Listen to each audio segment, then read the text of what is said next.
Greetings. I am today trying to be careful with my time, so I actually have a timepiece here.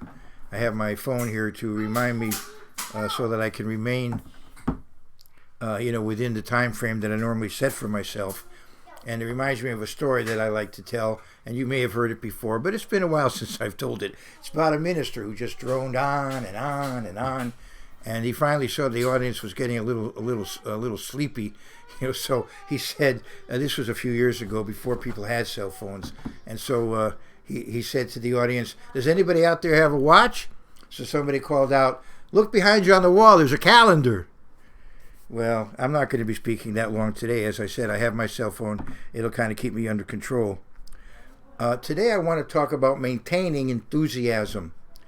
As you grow in your Christian life, as you get more familiar with the Bible, as you come to know it, as you get more familiar with God, as you speak with Him, as you see His hand in your life, His direction in your life, as you do what a Christian ought to do,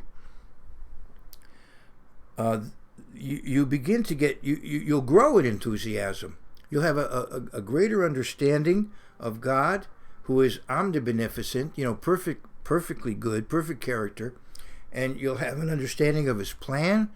You'll have an understanding of where history is going and the future of humankind, and your part in it. And it as I said, you're going to get more and more enthusiastic as time goes on.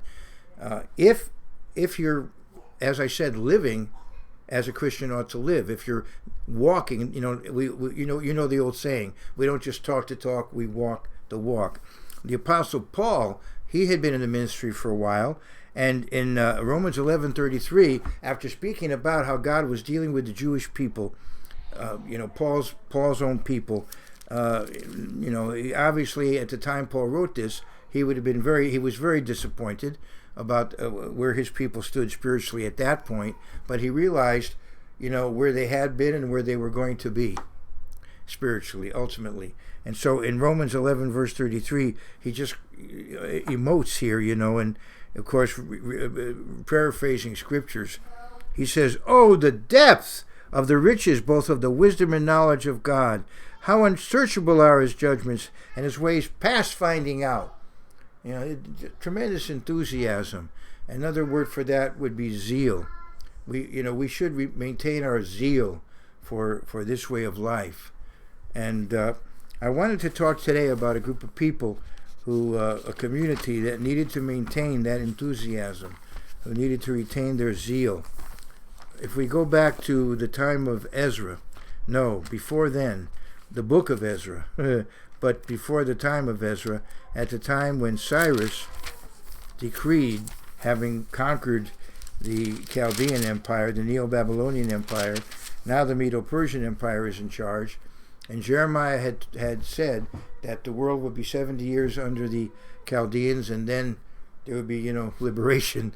And so Daniel understood that, and Daniel, of course, didn't occupy the occupation of prophet, but he was a prophet. But he saw that the time should have come for Judah to be restored, and he prayed about it. You can read about it in Daniel 9. And I would imagine soon after we have this decree of Cyrus. Cyrus, according to Josephus, was shown prophecies about himself in Isaiah, and so this would have compelled him to do what he did here. So it became a self-fulfilling prophecy, perhaps. I go to Ezra, now in the first chapter.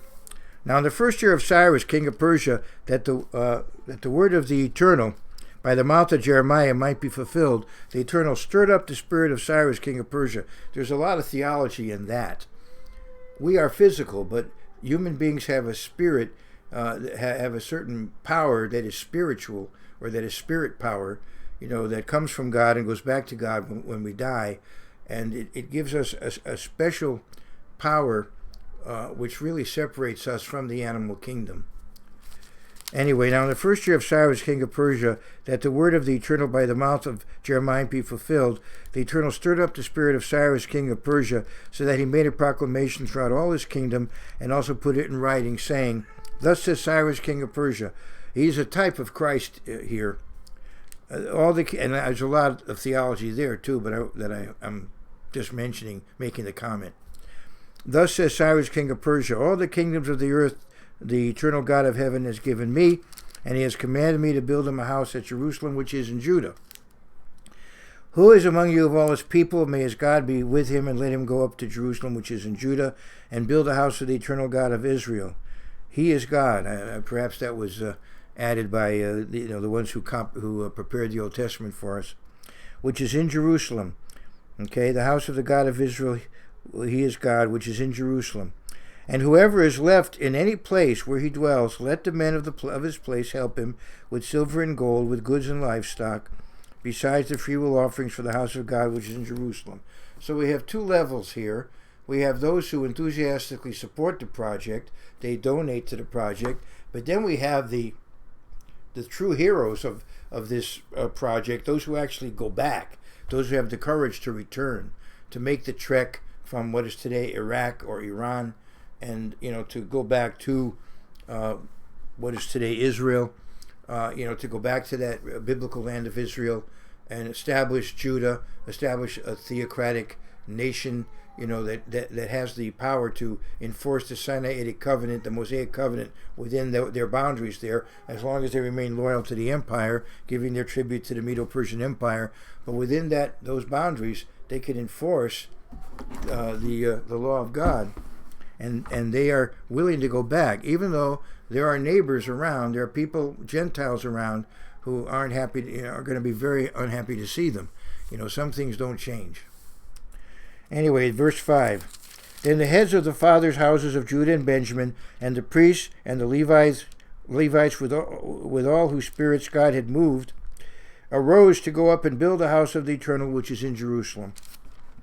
And all those who were around them encouraged them with articles of silver and gold, and with goods and livestock, and with precious things, besides all that was willingly offered. Maybe this even included Gentiles who had gotten in, because of Cyrus's decree, decided that they would help out. Could be. I'd like to think so. King Cyrus also brought out the articles of the house of the Eternal, which Nebuchadnezzar had taken from Jerusalem and put in the temple of his gods. So Cyrus is to be commended, right? And those, of course, who are involved in this project are to be commended. And as you'll see in a moment, they're mentioned by name. Some of those who went back there. And Cyrus, king of Persia, brought them out by the hand of Mithredath, the treasurer, and counted them out to Sheshbazzar, the prince of Judah. So Sheshbazzar led the group back. Now he might be the Shenazar mentioned in 1 Chronicles 3:18, the uncle of Zerubbabel, or it might be another name for Zerubbabel. We may have gone from Sheshbazzar and then finally Zerubbabel, or not long after really, or we might have gone. Maybe Sheshbazzar was the Babylonian name for Zerubbabel. There's those options. And let's go to chapter 2. It names some of the names of the ones who came back. They're to be immortalized here in the book because of their heroism and zeal, enthusiasm in going back and rebuilding the church, restoring the church to its appropriate place in history. And in verse 64, we see the church is being reorganized. And when the church is organized in the Bible, we have the symbolic number of 120. Someday I can do what I have done at times, go through the significance of 120 regarding the organization of the church.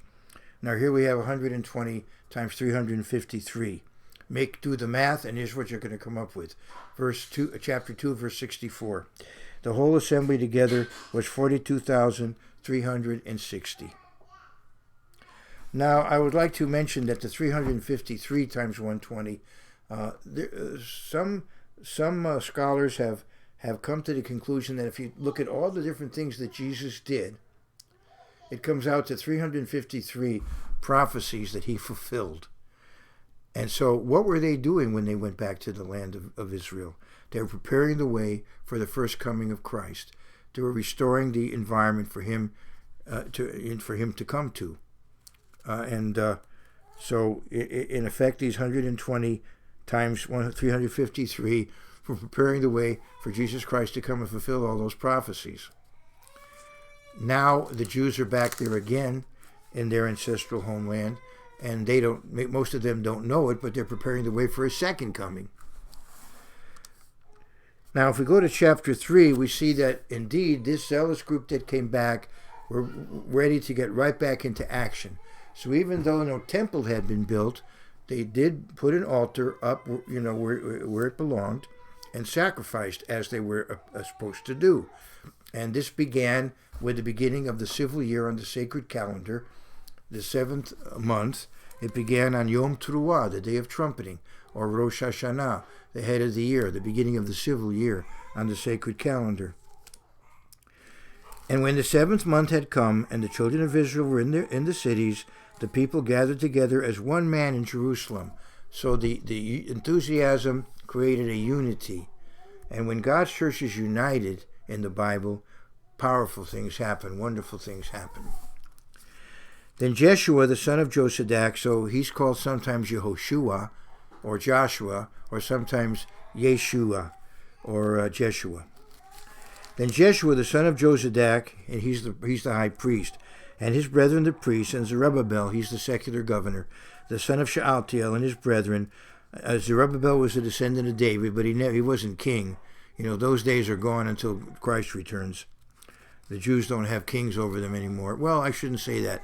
There was a period when there were kings ruling over the Jews, but they were actually priest kings. They were Kohanim. They were descendants of Aaron, and they realized that their rule was a temporary one until the Davidic monarch would come, the Messiah, and their rule was a temporary rule. Anyway, let's go now to verse 2. I might actually finish it. Then Jeshua, the son of Josadak, and his brethren, the priests, and Zerubbabel, the son of Shealtiel, and his brethren, arose and built the altar of the God of Israel to offer burnt offerings on it, as it is written in the law of Moses, the man of God. So their desire was to do the will of God, to obey. And as I said, there was a hostile environment there, but they still courageously did what was needed to be done. Though fear had come upon them because of the people of those countries, they set the altar on its bases, and they offered burnt offerings on it to the Eternal, both the morning and evening burnt offerings. So they continued right on doing what they should be doing, what they should have been doing. They also kept the Feast of Tabernacles. So as the 7th month went along, they kept that festival. And they also kept the Feast of Tabernacles, as it is written, and offered the burnt offerings in the number required in ordinance for each day. You can go back and study that, Numbers 29. Afterwards, they offered the regular burnt offering, and those for new moons, and for all the appointed feasts of the Eternal that were consecrated, and those of everyone who willingly offered a freewill offering to the Eternal. So the sacrificial system is back in action. They're keeping the holy days. They're taking note of the new moons. They're carrying out their responsibilities. It's wonderful to read it. From the first day of the 7th month, they began to offer burnt offerings to the Eternal, although the foundation of the temple of the Eternal had not been laid. So they had not yet gotten around to building the temple. First thing was to get the altar there and to get the sacrifices going. And just they had to settle in too, and a lot of work to do when you first come back, obviously. But eventually they do begin building the temple, as we'll see. They also gave money to the masons and the carpenters, and food, drink, and oil to the people of Sidon and Tyre to bring cedar logs from Lebanon to the Sea of Joppa. So once again, we have the people up in Lebanon helping out as Hiram helped out David and Solomon to Joppa, according to the permission which they had from Cyrus, king of Persia. So to bring cedar logs from Lebanon to the sea to Joppa, or the city of, it's also known as Jaffa, Yaffo, and today the suburb has become the big city, Tel Aviv, but there still is Jaffa there, and then the new city of Tel Aviv next to it. Anyway, according to the permission which they had from Cyrus, king of Persia. Now in the 2nd month of the 2nd year of their coming to the house of God at Jerusalem, so that would be in the spring.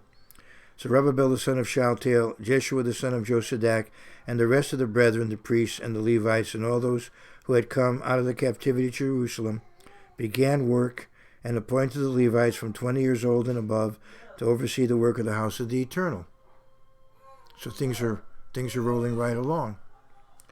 Then Jeshua with his sons and brothers, Kadmiel with his sons, and the sons of Judah arose as one. So along with the enthusiasm, we have a unity. Arose as one to oversee those working on the house of God, the sons of Hanadad with their sons and their brethren the Levites. At this time in history, and from that time to this, the Jews have had three subdivisions in their community. We've had the Kohanim, the priests, descendants of Aaron, the Leviim, the Levites, who are also Levites, but not descendants of Aaron. And then we've had the Israelites, the Israelim, the Israelites, mostly of the tribe of Judah, but there's probably Benjamin, Simeon, some other sprinklings in there, but I mean mainly of the tribe of Judah. And so those are the three divisions that carry through the Jewish community from that time to this. When the builders laid the foundation of the temple of the Eternal, the priests stood in their apparel with trumpets, and the Levites, the sons of Asaph, with cymbals to praise the Eternal, according to the ordinance of David, king of Israel. So you see that they're going back to the Bible, back to the Word of God, and carrying out what had been done before. It's a restoration. It's a new beginning. But the temple was a beautiful, under Solomon must have been a very impressive structure. And here they're just beginning, and so it can be a bit discouraging if you were, say, a boy of 10 and you were taken into captivity, and now you're an adult and you're a senior citizen, but you remember how great Jerusalem was, in the old days before the destruction of it. And so you're going to have mixed feelings, bittersweet in a way. It's a new beginning, but how wonderful it once was, And they sang responsively, praising and giving thanks to the Eternal, for he is good, for his mercy endures forever toward Israel. Then all the people shouted with a great shout when they praised the Eternal, because the foundation of the house of the Eternal was laid. And many of the priests and Levites, the heads of the fathers' houses, old men who had seen the first temple, wept with a loud voice when the foundation of the temple was laid before their eyes. Yet many shouted aloud for joy. And some of them, I guess, wept on, for what had been lost.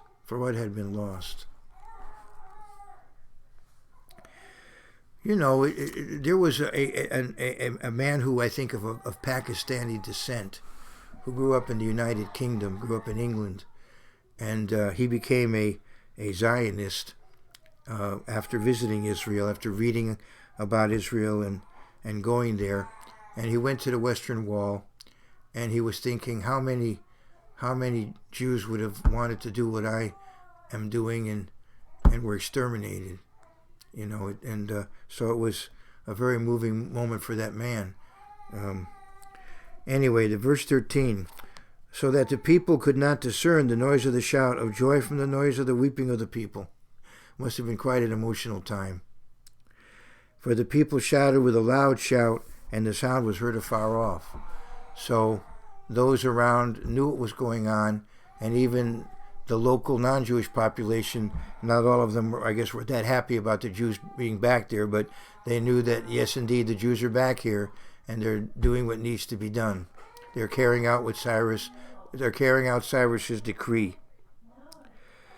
But there were those who had a religion similar to what you could call biblical Judaism, but it wasn't. Or you could call it maybe Yahwism. the religion of the old covenant, but it wasn't. It was a mixed bag. It was a mixture, and it wasn't appropriate. But they wanted to mix in with the Jews, and kind of, in effect, it would wind up watering down the church, and in effect, it would bring in many people who were really not faithful to the covenant at Sinai. But they wanted to kind of, they wanted to influence the way things were going, and they wanted to infiltrate the church, you could say. So now I'm in chapter 4. Now when the adversaries of Judah and Benjamin heard that the descendants of the captivity were building the temple of the eternal God of Israel, now these were Samaritans. Now at times Samaritans were friendly to the Jews when it was to their advantage, and at times hostile when it was to their advantage.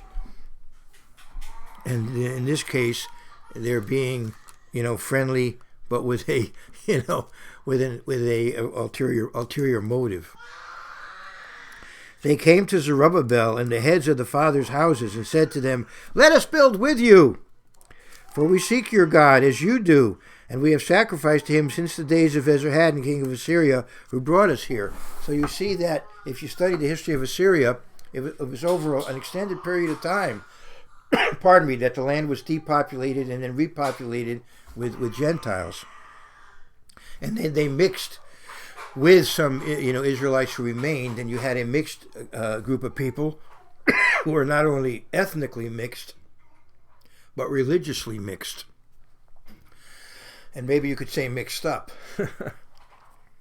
Anyway, but Zerubbabel, and Jeshua, and the rest of the heads of the fathers' houses of Israel said to them, "You may do nothing with us to build a house for our God, but we alone will build to the eternal God of Israel, as King Cyrus, the king of Persia, has commanded us."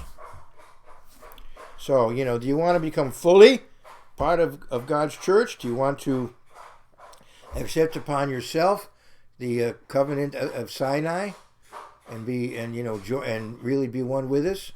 But no, you want to do your own thing and be with us, and it's not that. No, that doesn't work. So therefore, what? So now that they haven't been able to infiltrate and sort of take over, now they want to thwart the effort. So first infiltration and then attack, right? Then the people of the land tried to discourage the people of Judah. They troubled them in building. And so they went to the law. They went to the secular authorities to persecute them. That's happened often in history, where God's people have been persecuted by another religion, and what the religion does is it goes to the secular authorities, tries to get the secular authorities who have the power, to carry out persecution on the church. That happens through history.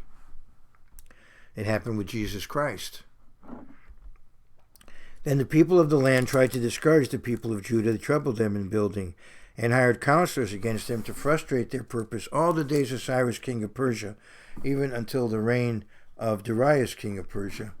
So that's a extended period of time when they troubled them, where they weren't able to continue with their project. And now we have another section which covers a later disruption that occurred, which we can cover at another time.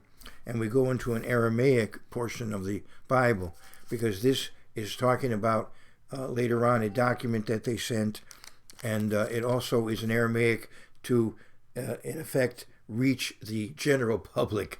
In other words, this is not just for the church. This is for the general public of that time. It's in the imperial language, the lingua franca of the ancient Middle East, Aramaic, which can be written in the same alphabet as biblical Hebrew, but this is now biblical Aramaic, and it goes for a period of time as things are said that everybody needs to know, not only the church, but the others around need to know.